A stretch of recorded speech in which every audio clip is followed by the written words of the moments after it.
Good evening. It's May 28th, and it's Tuesday, although it feels like Friday.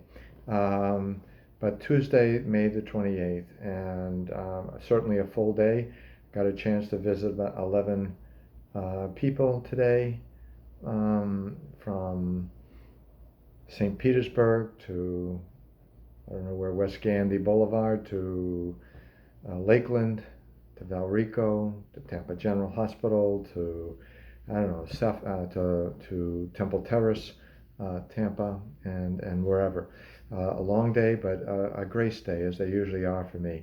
And I can tell you one of the blessings of going around to see different of our parishioners is that you get a chance to really experience grace, people living their lives with tremendous grace and dignity, carrying the burdens of sickness, carrying the burdens of cancer, carrying the burdens of the maladies that come with older age, carrying the sickness of loss in their life and diminishment in their life, and seeing them certainly with great spirits, with great hope, and with great faith and great love of Christ.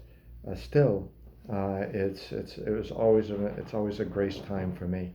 And so these Tuesdays and Fridays when I go out to visit people, that's what it just proves. It proves that we are blessed as a parish community.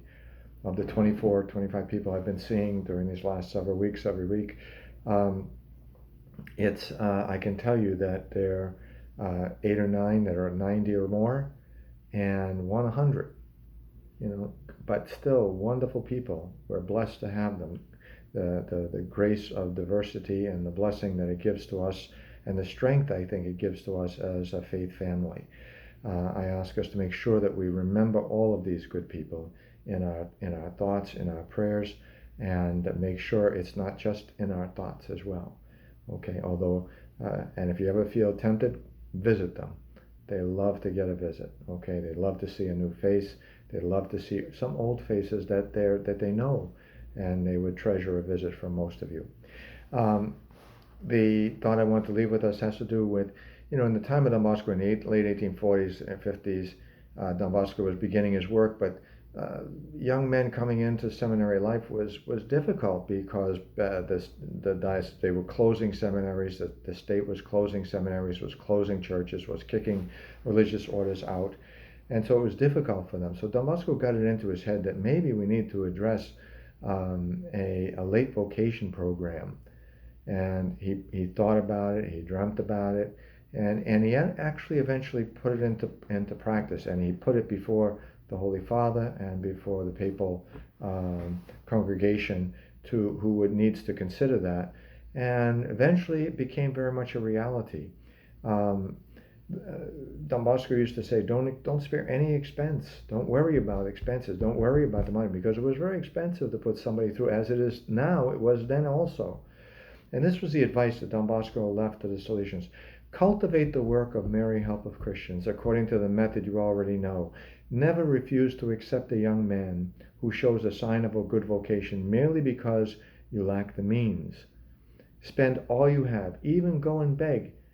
And if that's still enough, and you still find yourself without means, don't hesitate, for the Most Holy Virgin will, in some way or another, even miraculously, come to your assistance. Boom.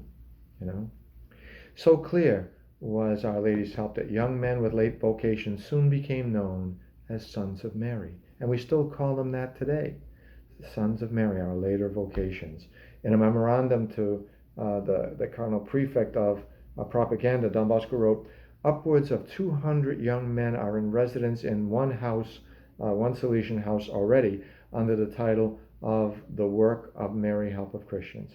All these young men give us hope that with God's help each year we may be able to send forth an expedition to the foreign missions, comprising skilled tradesmen, catechists, and priests. And his dream became very much a reality. The Sons of Mary, wrote Father Grissard, a Jesuit, in 1915, are an inestimable worth in all the Salesian mission fields, because usually they are men of robust health, accustomed to hard work, who, in order to follow the vocation, have for the most part already had to make heavy sacrifices. So we pray for vocations, don't we, as a people of God? And we pray for our late vocations, the sons of Mary, and we pray to Mary to continue to bless our Salesian family with vocations.